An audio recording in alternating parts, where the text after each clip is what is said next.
El passat dilluns, la nova sala del Centre Sociocultural va acollir un acte de sentit homenatge a tots els regidors, regidores i alcaldes que han passat per la institució durant les últimes 4 dècades.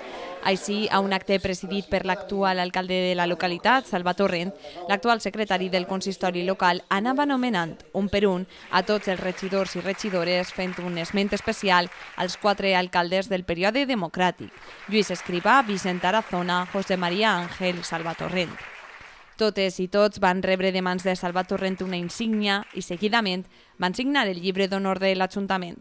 Malauradament, algunes de les persones que van ocupar el càrrec ja no ens acompanyen, pel que els seus familiars van estar els encarregats de replegar la seva insígnia. Aquesta celebració s'emmarca dins dels actes que pretenen fer valdre la importància de l'administració local i el camí democràtic que han seguit aquestes institucions, les més pròximes a la ciutadania, seguint les recomanacions de la Federació Espanyola de Municipis i Províncies. Finalment, i com a colofó a l'acte, es va fer una gran foto de família amb la qual recordar els últims 40 anys de l'Ajuntament de l'Eliana.